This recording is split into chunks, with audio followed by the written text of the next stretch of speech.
Maumee, Ohio had radically fought back traffic by making changes to the roads throughout the town.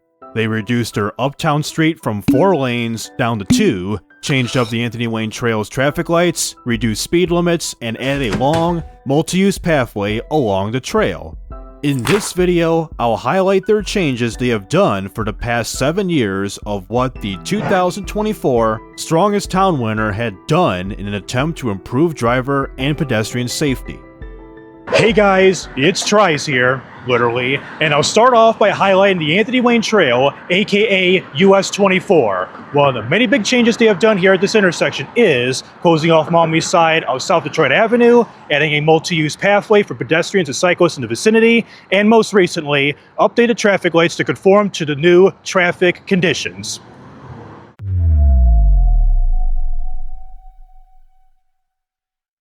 For this intersection of the Anthony Wayne Trail and South Detroit Avenue, which is a vital connection for the city of Toledo and Maumee, this intersection technically is a bridge that situates over the I-80, I-90 turnpike. Instead of redoing this bridge and this whole intersection, which would cost millions of dollars and a traffic nightmare for all the locals, they instead made the following changes, which you'll see throughout this video, in hopes of making commuting through Maumee much safer than it used to be. I'll start off with the traffic signals at this intersection. Previously on the Anthony Wayne Trail, drivers had the ability for eastbound traffic to go left or straight as they had both the green turn arrow and the green light.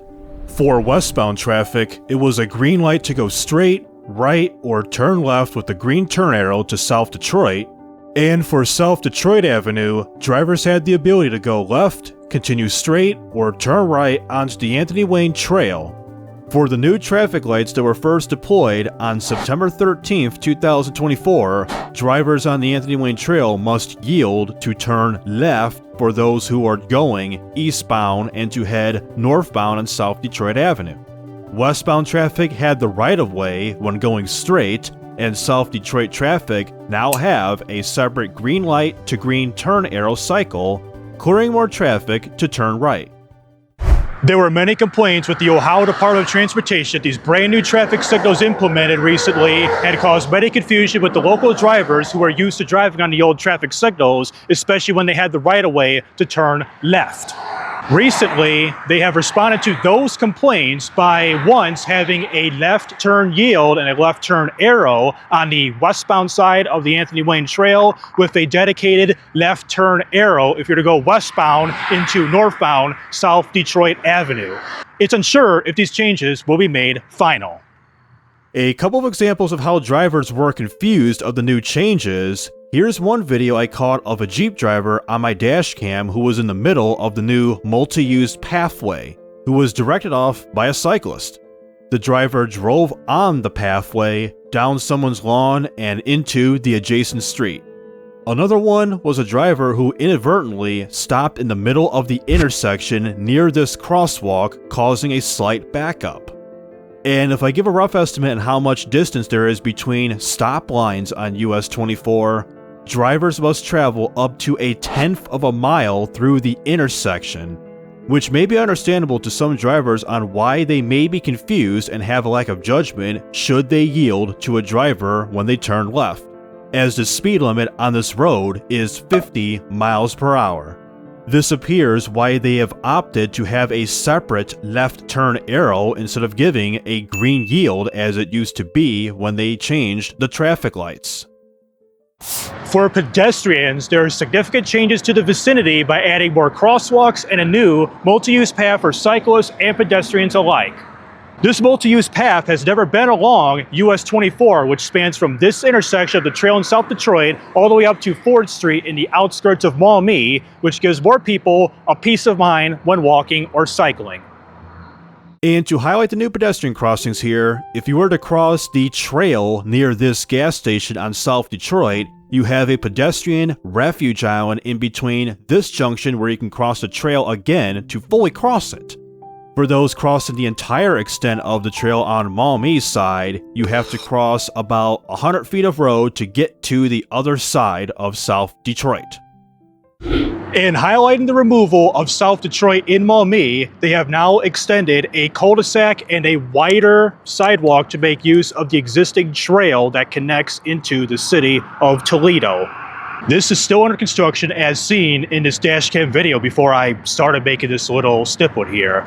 They have also constructed a new Maumee sign, a welcome to Maumee sign when you first enter on the trail. Before all these changes, drivers had the ability on the South Detroit side to either go left into eastbound US 24, straight on to continue on South Detroit where it's obvious that it's closed off right now, or turn right onto westbound US 24 to get into Maumee. In a study that was conducted by the Ohio Department of Transportation obtained by a Maumee newspaper company, in a 3-year period of 2013 to 2015, there were a total of 39 crashes. 10 of them either had an injury or fatality. They proposed permanently closing this road off to have a projection of 1.78 fewer accidents per year in their report. As they close this off in 2022, drivers would now have to make the detour into Town Street to get back onto South Detroit, or turn into this little shopping plaza.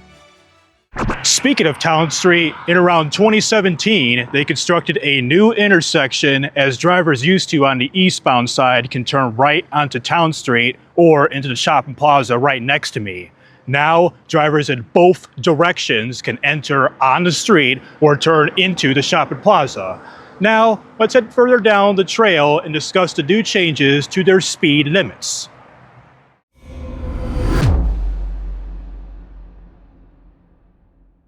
So here I am near the intersection of Key Street and the trail. In an effort to slow down traffic, they have moved this 35-mile-per-hour sign to here. Beforehand, they used to slow down traffic about a third of a mile down the way onto White Street and the Anthony Wayne Trail. Not only that, they extended the 35-mile-per-hour speed limit zone all the way down to Ford Street, which is about a couple miles down the road from here, where I'm currently standing at, near the middle of Conant Street and the Anthony Wayne Trail. Before all these changes, this 35-mile-per-hour sign, the moment you cross Conant Street on the trail, it jumps up to 50 miles per hour, but not anymore. They have also constructed new traffic calming measures by raising the median, slightly narrowing the road, and planting trees on both sides of the trail and in the median. This measure is to give the illusion to drivers to slow down as the road is quote-unquote less wide open, giving less drivers the opportunity to speed. They have also implemented these minor shifts in the new medians rather than leaving it completely straight. This encourages drivers to pay more attention to the road and maintain their lane when traveling down US 24.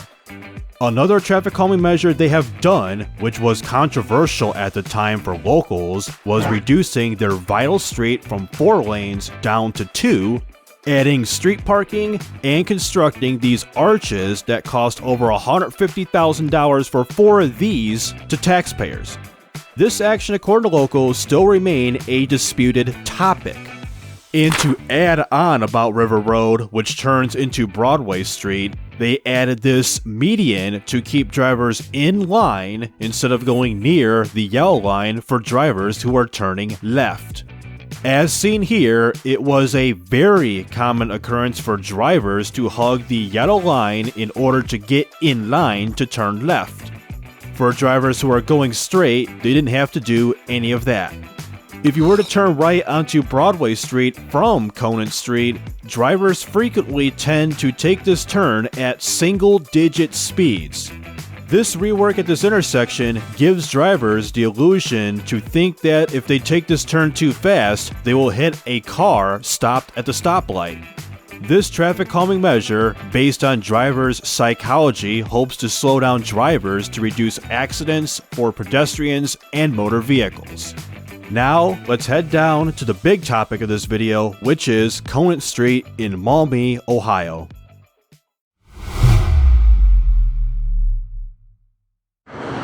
This is Conant Street in uptown Maumee. This is where they made the significant changes to fight back traffic in an effort to improve pedestrian walkability and safety.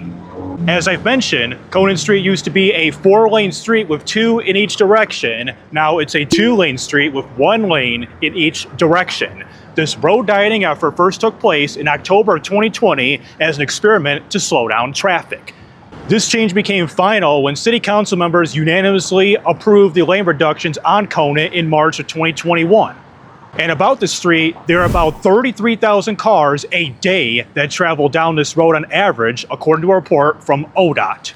It's nearly twice as the population of Maumee, and making this change had significantly increased traffic and occasional gridlocks. For example, I recorded this video from my dash cam a few months ago showing the common gridlock and heavy traffic near peak rush hour times. Yes, sir. All right, now I have to get in my car. That's good enough. Same thing recording traffic on my phone, getting this kind of gridlock.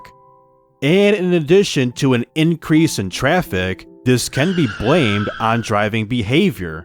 As you can see in these videos, there are drivers who are unaware that the right lane is to turn right when going northbound on Conant. That's where drivers in these videos make the last-second decision to get over into the left lane to go straight. Sometimes that lane can be held up as that driver attempts to find an opening in the adjacent lane.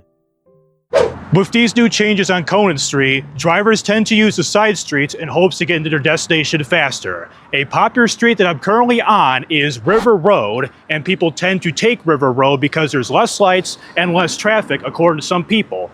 How they get on the street from, for example, the Anthony Wayne Trail, they would turn onto Key Street and then make a right onto River Road, which will eventually turn into Broadway Street.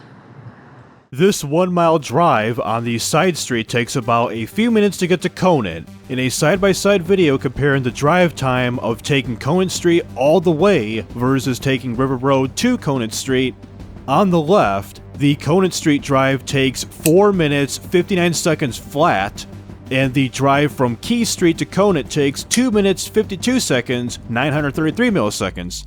I ran this test again off camera, and the Conant Street drive takes 5 minutes 17 seconds 200 milliseconds, and from Key Street takes 4 minutes 3 seconds 700 milliseconds.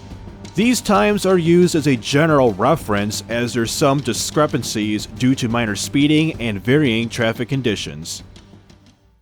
As a way to further combat the gridlock, there has been consideration from Maumee city leaders to implement AI to dynamically time the traffic lights instead of having a set schedule for them. A hypothetical example of how this may work is, if no one is any of the cross streets along Conant Street, the light shall remain green for Conant Street drivers and remain red for those where no cars are present on the side streets. This cycle may be broken if a pedestrian pushes the crosswalk button to cross the street, which gives the main street the red light and the side street to have the green light and the walk signal for pedestrians willing to cross the street and potential traffic having their right of way.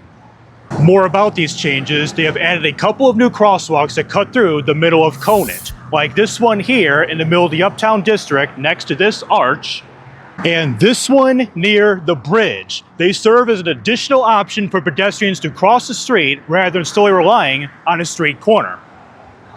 As I demonstrate crossing the street at this particular crosswalk, first of all, drivers have the right-of-way and pedestrians must yield to all vehicles at this crosswalk.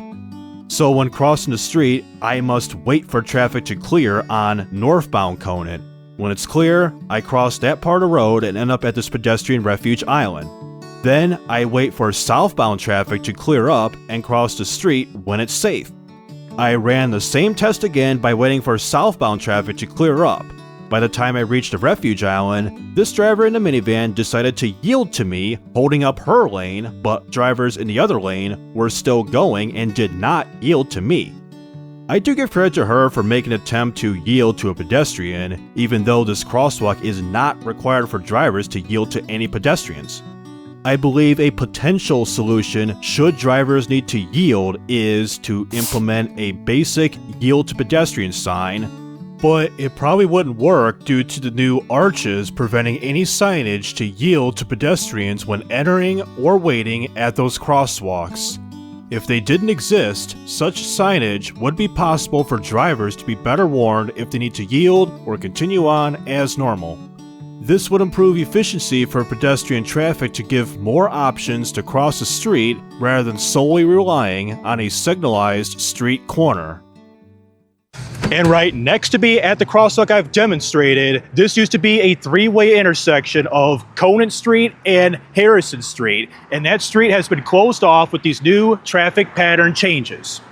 On Harrison Street, it was a one-way street going westbound, and drivers could either be turning left or right to get in and out of the street depending on where you're at.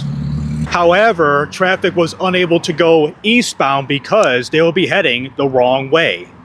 Eliminating this intersection helps tighten up traffic, as drivers would no longer be required to give up space to not block an intersection. That's because there are some laws in place where drivers are not allowed to block any intersection whatsoever. So when drivers want to cross Harrison, they would have to go onto Broadway Street and turn left at Allen Street to continue down Harrison. Also, instead of being a one-way street, as it used to be, it's now a two-way street on both sides. And finally, just to throw this one out here, in nearby Perrysburg, Ohio, along Conant Street, there was an initiative in June 2023 to build a roundabout here on US 20 of Dixie Highway and Front Street in Perrysburg. This $5.9 million project will be partially funded from the town's city budget and mostly from TMACOG. People protested this potential project, citing it would be a waste of money, dangerous to pedestrians and drivers, and will ruin this unique layout, according to some protesters in a W2L news report. On February 8, 2024, they rejected this proposal due to funding issues and concerns about implementing a roundabout. They said a signalized intersection would be a better suited option. Some of that funding could go into improving the intersection. If that roundabout were to be implemented, traffic would go up significantly heading northbound into Maumee. For example, there was a heavy traffic jam due to unexpected roadwork on Conant and Broadway Street in Maumee. Traffic was backed out about a tenth of a mile before the traffic light on Perrysburg's Front Street. A roundabout where everyone yields instead of stopping would possibly worsen the traffic jam, causing gridlock in the intersection where the roundabout could have been placed. So with these radical changes Maumee has done, they have slowed down traffic on their main roads and started to improve pedestrian safety. While it's still to this day a fairly unpopular opinion by most of the locals here, even managing to get the 2024 Strongest Town Award for their efforts. It's still a divided topic where some people are for these decisions and others that are against it. So in the comments down below, let us hear your thoughts if these changes throughout Maumee will benefit the town for drivers and pedestrians alike. So anyways, that'll do it with analyzing Maumee, Ohio's new traffic changes. And for those who are interested in this type of content, please be sure to like and subscribe so you won't miss out on any videos like this in the future. So this is TRIZE Rising Up and signing out.